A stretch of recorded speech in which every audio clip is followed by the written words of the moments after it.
Welcome to Man Does Tech, where I solve the problems you didn't even know you had. You begin by confirming dimensions and selecting material: steel for strength, aluminum for weight savings.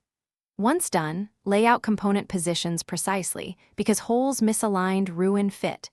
You use a center punch on marked points, clamp the panel to avoid vibration, then drill pilot holes. Next, switch to step bits or a jigsaw for larger cutouts. Make incremental cuts to preserve accuracy. Make sure to deburr each edge, so mounting faces flat and components sit flush.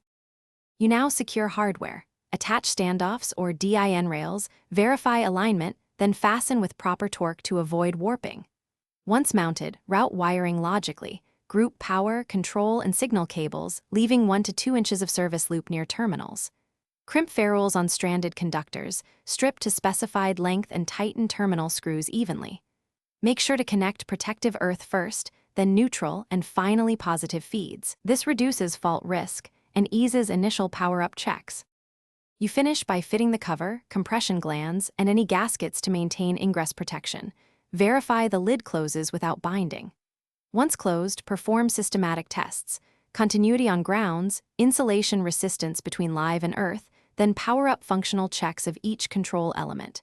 If something fails, isolate power immediately, then follow a clear troubleshooting path.